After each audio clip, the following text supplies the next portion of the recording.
Hello guys. और मतलब आज हम लोग चेक करने वाले हैं अपनी जो है सेकंड ऑर्डर काइनेटिक्स।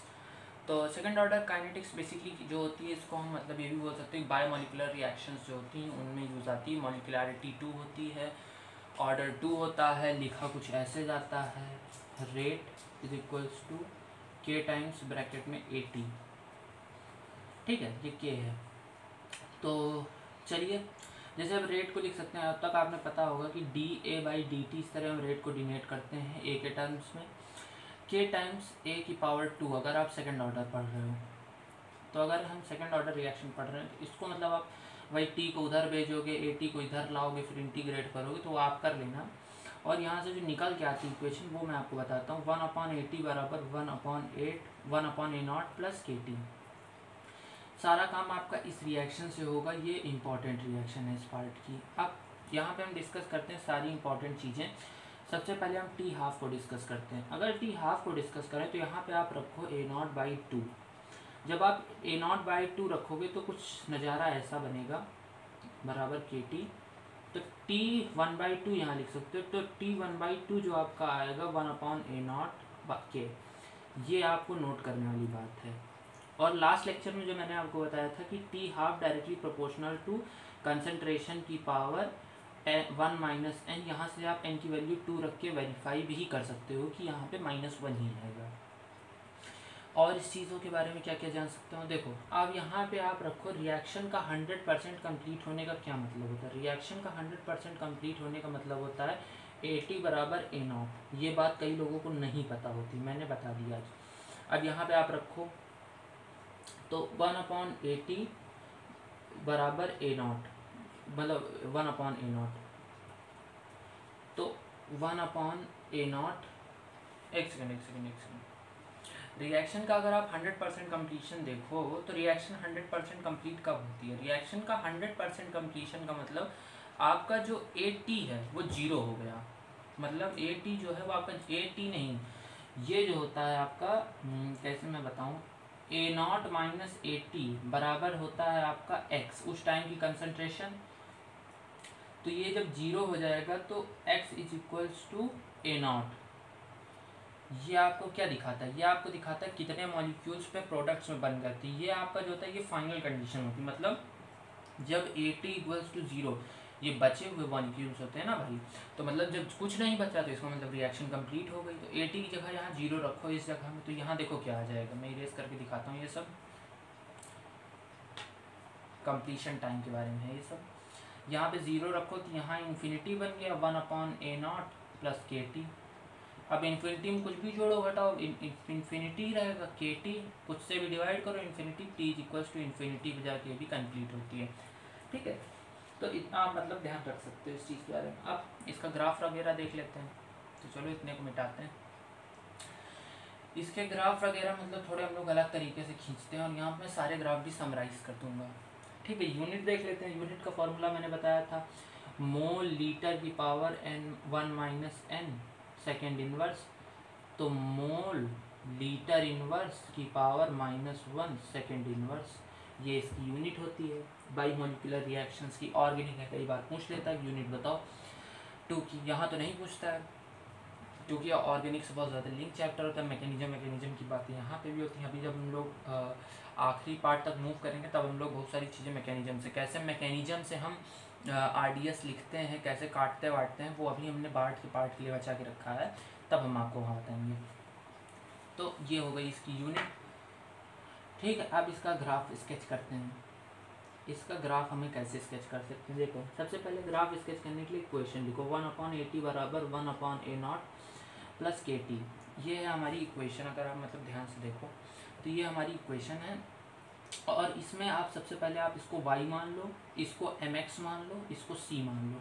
तो हम अगर ग्राफ खींचें 1/AT का किसके साथ, टाइम के साथ, तो वो कुछ ऐसा आएगा। m स्लोप, जो इसकी स्लोप होगी tan थीटा, वो बराबर होगा k के।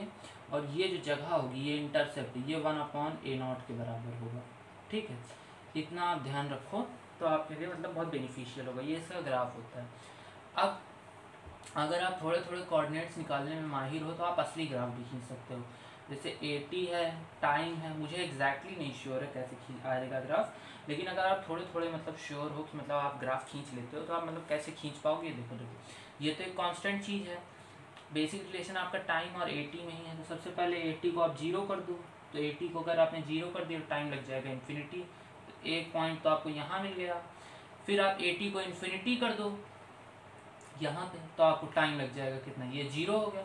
80 को जब आप इन्फिनिटी करोगे तो जीरो बराबर 1/a0 प्लस KT, तो इसको इधर ले आओ, 1-1/a0 बराबर KT, तो इसको और इधर ले आओ, T बराबर -1/a0 के। टाइम तो निगेटिव आ रहा है, इसका मतलब ये टाइम कभी, ये मतलब कभी इन्फिनिटी टच ही नहीं करेगा। 80 की कंसंट्रेशन कभी इन्फिनिटी होगी ही नहीं। तो और कैसे कर सकते हो, देखो स्टार्टिंग आप a0 से करोगे, कहीं a0 से, फिर उसके बाद t = 1/a0 के पे ये a0/2 हो जाएगा, तो यहाँ टाइम हो जाएगा कुछ a0 यहाँ पे हो जाएगा टाइम 1/a0 के। तो अगर मेरी मानो तो कुछ ग्राफ ऐसे स्ट्रेट लाइन तो नहीं आएगा, पर कोई रिलेशन आएगा इन्वर्स वाला, वो कुछ ऐसा आएगा। तो ऐसा ही ये ग्राफ खींचता हुआ आपको मतलब दिखेगा सेकंड ऑर्डर के लिए भी। अब मैं एग्जैक्टली श्योर नहीं, मैंने आपको सिखाया है क्या मतलब किस तरह ग्राफ खींच सकते हो इसका। अगर आपको असली ग्राफ देखना है तो मतलब, क्योंकि एक्सपेरिमेंटल ग्राफ होगा, इतना मतलब इसमें तगड़ी ज्योमेट्री लगेगी, कई पॉइंट्स चाहिए होंगे इसके ग्राफ को खींचने के लिए, ठीक है। तो मेन बात आपको यही थी कि आपको ये वाला ग्राफ ध्यान रखना है। उसके बाद आपको ध्यान रखने वाली चीज़ है इक्वेशन, यूनिट और टी हाफ, और रिएक्शन कभी कंप्लीट नहीं होती। तो यहाँ से आप मतलब सारी ऑर्डर जो होता है, ऑर्डर बेस्ड रिएक्शन जो होती हैं वो आपकी कंप्लीट हो चुकी हैं। अब आपका एक ऑर्डर बचा है nth ऑर्डर, बेसिकली आपकी दो बची हैं, एक स्यूडो फर्स्ट ऑर्डर और एक nth ऑर्डर। दो रिएक्शन बची हैं, लेकिन वो उतना पूछी नहीं जाती कोर्स में, तो वो मतलब उनको मैं अभी बताता हूँ। पहले मैं इसको वहाँ पर अपने रिफिल कर लूँ। हाँ, nth ऑर्डर रिएक्शन, देखो nth ऑर्डर रिएक्शन इसलिए ज़्यादा वो नहीं क्योंकि उसके इक्वेशन बहुत बड़े बड़े आते हैं, तो उनको मतलब आप निकालना सीखो, वही आपके लिए ज़्यादा अच्छा होगा। और मैं उसको इंटीग्रेट भी नहीं करूँगा, उसको इंटीग्रेट सब आप खुद करना, मैं बस आपको तरीका बताऊँगा। देखो nth ऑर्डर का मतलब होता है कोई भी ऑर्डर, तो आप ऐसे लिख लो, rate is equals to k की पावर ब्रैकेट में AT⁴n, ठीक है। तो रेट को अब तक आप लिखना सीख गए होंगे, dA/dt माइनस बराबर k इंटू AT⁴n, ऐसे आ रहा है, ठीक है। तो इस तरह आपकी रिएक्शन होती है। तो अब आप इसको इंटीग्रेट करो, आप इसको इधर उठा लाओ, इसको उधर उठा लो, फिर इंटीग्रेट करो, सब आपको मतलब निकल के आ जाएगा। बस यही nth ऑर्डर होता है। इंटीग्रेट करके नहीं बता रहा क्योंकि उतना इम्पॉर्टेंट नहीं है। इसमें जो मेन बात इंपॉर्टेंट वाली होती है वो होती है कि टी हाफ जो होता है वो आपका डायरेक्टली प्रोपोर्शनल होता है AT⁴n1 - n। और ये मैं कब से चिल्लाते आ रहा हूँ, ये यहीं से निकल के आता है। जब आप मतलब उसकी इक्वेशन डेराइव कर लोगे तो उसके बाद यहाँ देखोगे आप कि टी हाफ जो होता है वो AT⁴n-1 तक होता है। तो ये आपको मतलब जानने वाली बात थी nth ऑर्डर के लिए। तो यहाँ पे मतलब हम ऑर्डर रिएक्शंस और जो स्यूडो फर्स्ट ऑर्डर काइनेटिक्स है वो जब मैं आपको मॉनिटरिंग ऑफ रिएक्शंस पढ़ा दूंगा तो उसके बाद करूँगा। अब मैं थोड़ा सा मतलब नेक्स्ट लेक्चर का लेआउट डाल देता हूँ कि नेक्स्ट लेक्चर में हम क्या कवर करने वाले हैं। देखो, monitoring of reactions.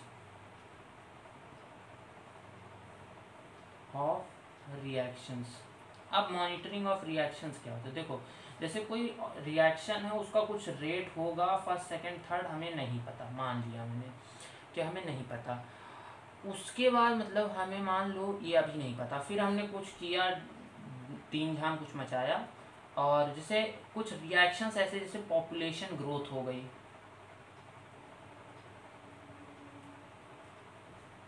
Bacteria culture हो गया,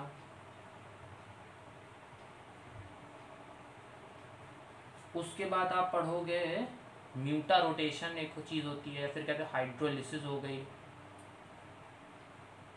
ये सब जो होती हैं ये सब फर्स्ट ऑर्डर रिएक्शन में आ जाती हैं। तो इन सब के बारे में अगर चीज़ें आपको ज्ञान निकालना है इन सब से, तो आप कैसे निकाल सकते हो भाई। आप एस्टर को हाथ में पकड़ के तो बोलोगे नहीं कि इसका टी हाफ इतना हो गया, आपको ना के पता है ना A0 पता आपको क्या रहेगा। आपको केवल कंसंट्रेशन के टाइम पे इंटरवल पे ये पता रहेगा कि कितनी हो रही है। अब यहीं पे मैं आपको मतलब एक चीज़ सिखाने वाला हूँ, उसके बाद मतलब हम यहाँ पे मैं आपको बताने वाला हूँ मेथड्स टू डिटरमाइन रेट। अब कैसे हम मेथड्स टू डिटरमाइन रेट कर सकते हैं, तो इसके बाद ये लेआउट होता है मॉनिटरिंग ऑफ रिएक्शन के लिए, ठीक है। तो कैसे आप किसी चीज़ का रेट डिटरमाइन कर सकते हो, उसको आप एक बार देखो, उससे आपका मतलब कुछ क्लियर होगा, तो फिर आपका मॉनिटरिंग ऑफ रिएक्शंस के लिए लेआउट डालेगा। तो सबसे पहले बात मैं बताता हूँ कि मॉनिटरिंग में करेंगे क्या। जैसे मान लो आपके पास जैसे मान लो हम लोग धरती पर रहते हैं, मान लो धरती के नीचे करोड़ों मील नीचे यहाँ एक कमरा है, ठीक है। इस कमरे में बहुत हीट है, heat is equals to high. यहाँ ह्यूमंस नहीं जा सकते, तो हमको अगर इस जगह के बारे में जानकारी चाहिए तो हम कोई रोबोट भेज देंगे, यहाँ पे कुछ मशीन लगा देंगे यहाँ पे, जो हमें इस तरह की जानकारी देगा। इसी तरह हम रेट पे रिएक्शंस के रेट में भी करते हैं। हम यहाँ पे टाइम पे इसकी कॉन्सेंट्रेशन को मेजर करने के लिए कुछ प्रोसेसेस अपनाएंगे। जैसे प्लेट हो गया, प्लेट कितनी देर में वो हुआ। जैसे कोई चीज़ है, मान लो किसी चीज़ के हमने मतलब टाइम पे कंसंट्रेशन लिया और उसका ग्राफ कुछ हमारा ऐसे आ गया रिएक्शन का, तो आप समझ जाओगे कि नहीं ये फर्स्ट ऑर्डर है। तो यही मैं आपको बताने वाला हूँ कि अब आपको वो जानना जरूरी है कि मैथड्स टू डिटरमाइन रेट, कैसे आप मतलब अपने रेट को डिटरमाइन कर पाओगे रिएक्शन की। सबसे पहले आप मैथड सीखो, फिर आप मॉनिटरिंग सीखोगे रिएक्शन की, ठीक है। तो मैं आपको मैथड सिखाता हूँ। देखो कुछ मैथड, दो ही मैथड है बेसिकली, एक तो होता है टैबुलर डाटा मैथड और दूसरा होता है ग्राफ मैथड और तीसरा होता है वैल्यू चेक मैथड। 3 मैथड होते हैं, ठीक है। मैथड टू डिटरमाइन रेट, अब मैं आपको तीनों एक ही उसमें सिखा दूंगा। देखो सबसे पहले होता है ग्राफिकल, एक होता है टी हाफ बेस्ड, एक होता है ग्राफ चेक, एक नहीं मतलब एक होता है टैबुलर चेक और एक आपके पास होता है वैल्यू चेक। इन सब में ये सही है, ये सही है, ये सही है, और ये सब JEE main point of view के लिए बहुत इंपॉर्टेंट है। आप ऊपर लिख सकते हो जेई मेन, लेकिन अगर जेई मेन में आपको कभी वैल्यू चेक के ऊपर क्वेश्चन मिले और ये तीनों ना लग रहे हो, देखो लगाना किस तरह है, ये तीनों इंडिपेंडेंट होते हैं, इंडिपेंडेंट, ठीक है। अगर ग्राफ का क्वेश्चन आएगा तो वो या तो वैल्यू चेक से हो जाएगा या तो ग्राफ से होगा। टी हाफ का आएगा वैल्यू चेक से होगा या तो ट्री हाफ से होगा। टेबल का आएगा तो वैल्यू चेक से होगा या तो फिर मतलब टेबल से हो जाएगा। लेकिन वैल्यू चेक का अगर प्रॉपर क्वेश्चन आया तो सिर्फ वैल्यू चेक होगा, और ये होता है खतरनाक। किस पॉइंट ऑफ व्यू से खतरनाक? कैलकुलेशन, और कुछ नहीं। लॉग वॉग में कैलकुलेशन आ जाती फिर हालत ख़राब होने लगती है, ठीक है। तो देखो कुछ ग्राफ आपको ध्यान रखने हैं, ये आप ध्यान रखना। जैसे ग्राफ आपको कहीं ऐसा मिल रहा है ए टी वर्सेस टी, कहीं ग्राफ आपको ऐसा मिल रहा है, तो आपको ये देखते ही पता चलना चाहिए कि आपका जीरो है, जो मैं अभी नहीं, जो भी पीछे जितने भी आपको ग्राफ बताए हैं आपको वहीं से इंटरप्रेट करना होगा। उन इक्वेशंस को आपको मतलब ग्राफिकल में बनाना होगा और फिर इंटरप्रेट करना होगा। तो यही बस होता है हमारा ग्राफ मेथड। और इसमें कोई ये आपको देखने से पता चला एक फर्स्ट है, फिर कहीं उसने दे दिया ऐसे 1/80 देख लेना, और टाइम, तो आपको देखते से पता चलना चाहिए ये सेकेंड ऑर्डर है। तो ग्राफिकल मेथड में बस इतना ही होता है आपका, ठीक है। और इसके बाद कुछ नहीं होता इसमें ग्राफिकल मेथड में आपके लिए। अब आगे की जो चीज़ है हमारे पास टी हाफ और टेबुलर चेक, ये दोनों एक ही मेथड होते हैं एक तरह से। बस खाली यार देखना इन दोनों की मतलब दिमाग लगा के कि क्या होता है। ये थोड़े से बस क्रिटिकल है, थोड़े से। ये टेबुलर, ये देखो ग्राफ कितना आसान था, ग्राफ देखो समझ जाओ बस।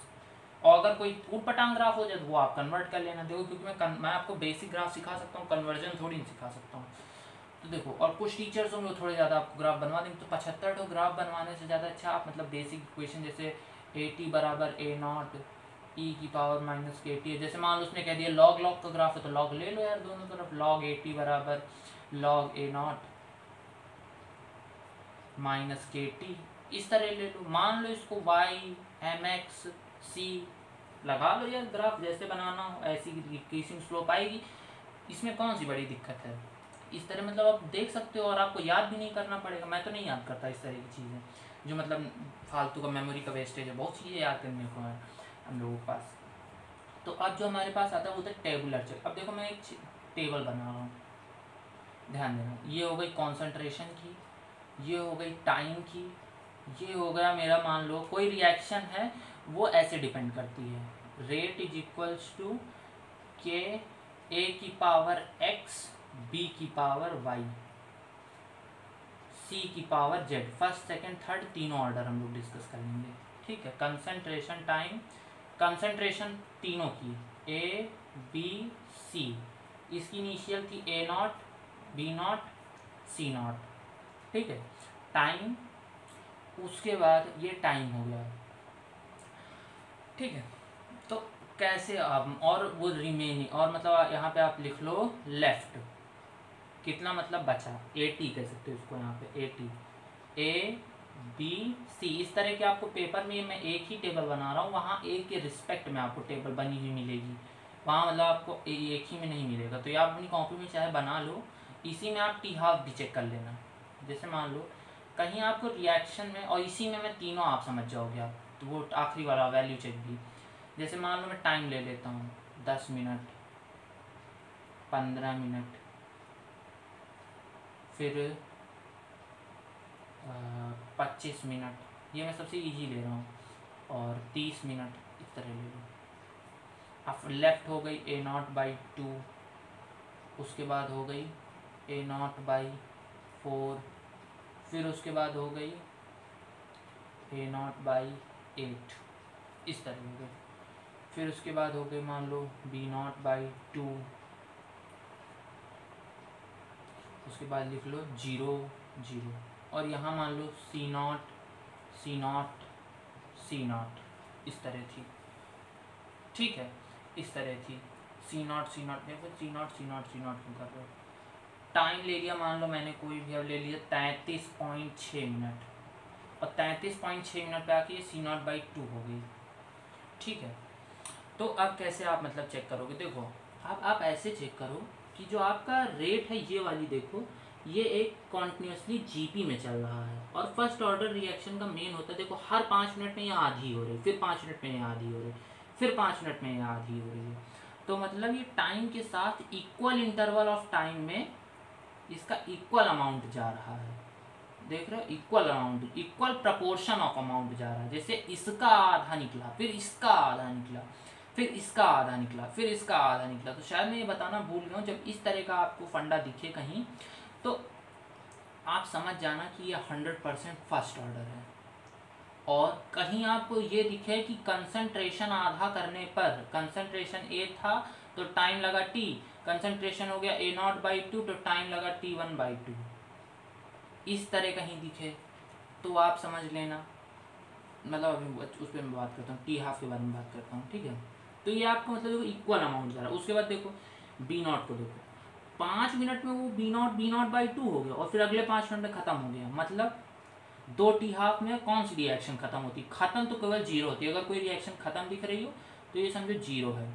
अब आपको तीसरे वाले के बारे में कुछ नहीं पता चल रहा है, ये सेकेंड ऑर्डर भी हो सकती है, कोई और XYZ ऑर्डर भी हो सकती है, तो यहाँ अब आप लगाओ 36.6 पे, क्या लगाना है आपको यहाँ पे, जैसे मान लो मोस्टली हम लोगों को फर्स्ट सेकंड और थर्ड ऑर्डर मिलता है, लेकिन जैसे मान लो अब ऊपर की चीज़ें ना दी होती और मान लो ABC कुछ ना होता और C नॉट आपको चेक करना है, मान लो ये भी तो हो सकता है ना कि 33.6 जो हो आपका वो C की टी हाफ हो, लेकिन इसके बाद आपको टेबल ही नहीं दी गई, तो वो इसके लिए आपको K की वैल्यू देगा, K की वैल्यू, फिर आप सेकेंड ऑर्डर की जो इक्वेशन होती है उसमें टाइम की ये वैल्यू रखो, फर्स्ट ऑर्डर की जो होती है उसमें रखो, तुक्का मारो बेसिकली, और अगर आपको K की वही वैल्यू मिल जाए तो समझो आपकी वही वो ऑर्डर की रिएक्शन है।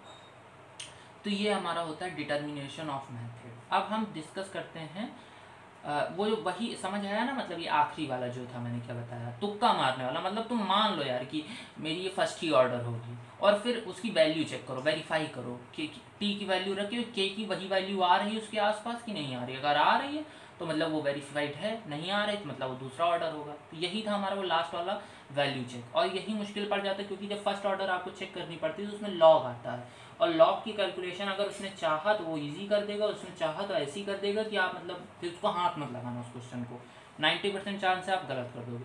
अब टी हाफ का क्या होता है, टी हाफ पे कभी कभी ग्राफ दे देंगे, तो मैंने अभी बताया ना आपको टी हाफ बराबर सम कांस्टेंट ए की पावर 1 माइनस एन हर रिएक्शन के लिए वैलिड होता है। तो अगर आप कंसंट्रेशन की साथ इसका मतलब ग्राफ बनाओ तो आप मतलब हर रिएक्शन का अलग अलग ग्राफ आएगा। जैसे जो जीरो ऑर्डर रिएक्शन होगी वो कंसंट्रेशन से कैसे होगी, ऐसी होगी जीरो ऑर्डर रिएक्शन, ये जीरो का होगा। फर्स्ट ऑर्डर रिएक्शन डिपेंड ही नहीं करेगी, सेकेंड ऑर्डर रिएक्शन इन्वर्सली होगी, इस तरह ग्राफ। तो ये सेकेंड है जैसे, तो इस तरह ग्राफ मिले तो आप इस तरह पहचान सकते हो। तो इन चीज़ों को रिवाइज करो कॉन्टिन्यूसली और इन चीज़ों को मतलब अपनी नोट्स में बार बार पढ़ो तो आपको मतलब एक ग्रिप प्राप्त होगी कि आप कैसे इसका मतलब रेट बार बार डिटरमाइन करने के बारे में और सोच सकते हो। और ये एक क्रिएटिव कॉन्सेप्ट है, कोई इतने सारे मेथड होते हैं रेट के, वो आपको कहीं पे भी घुमा सकते हो, तो आपको क्रिएटिव होना पड़ेगा। मैंने आपके लिए बेसिक लेआउट स्ट्रक्चर डाला है कि कैसे आप मतलब रेट्स को पता कर सकते हो। और अगर आप मतलब इस पे ग्रिप पा गए तो आपको मतलब कुछ नहीं याद करना पड़ेगा। अगर नहीं पा पाए तो मैं लास्ट चीज़ें बता दूँ तब भी आपको ग्रिप इस पे नहीं आएगी। तो इसको बार बार अपने दिमाग में हिट करो, सोचो। मैं आपको मतलब मॉनिटरिंग का नेक्स्ट लेस नॉलेज पहले आप इस पार्ट में मतलब आप ग्रिप ला लो, आप सारी क्वेश्चन याद कर लो जिससे कि मुझे मॉनिटरिंग समझाने में दिक्कत ना हो। और मॉनिटरिंग के मैं छोटे छोटे वीडियो डालूंगा 5-5, 6-6 मिनट के या फिर 15 मिनट मैक्सिमम, क्योंकि वो एक दिन में एक ही समझाऊंगा, नहीं तो वो ओवर कर जाएगा दिमाग से, क्योंकि वो थोड़ी क्रिटिकल होती है। शुरुआत के तो समझ आते हैं, शुरुआत के हो सकता है मैं 2-1 दिन में समझा दूँ, लेकिन जैसे जैसे लेक्चर बढ़ता है सबकी वो चीज़ दिमाग से ऊपर जाने लगती है। तो उसके लिए आप मतलब रेडी हो जाओ इस सबको मतलब प्रिपेयर करके। So thank you for now.